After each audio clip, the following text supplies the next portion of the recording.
చేస్తాం మంచిదే. కానీ అసలు నిజానికి పరమేశ్వరాభిషేకమునకు ఒక భక్తుడు వచ్చి సంవత్సరంలో ధరించిపోయే అభిషేకం ఎప్పుడు అంటే మార్గశీర్ష మాసంలో వచ్చే ఆర్ద్ర నక్షత్రంలో తెల్లవారుజామున చెయ్యాలి. సమస్త తాపోపశాంతి దేని వలన కలుగుతుందంటే ఆర్ద్రాభిషేకము చేత కలుగుతుంది.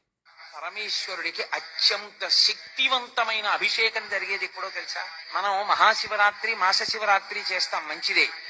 కానీ అసలు నిజానికి పరమేశ్వరాభిషేకమునకు ఒక భక్తుడు వచ్చి సంవత్సరంలో ధరించిపోయే అభిషేకం ఎప్పుడు అంటే మార్గశీర్ష మాసంలో వచ్చే ఆర్ద్ర నక్షత్రంలో తెల్లవారుజామున చెయ్యాలి.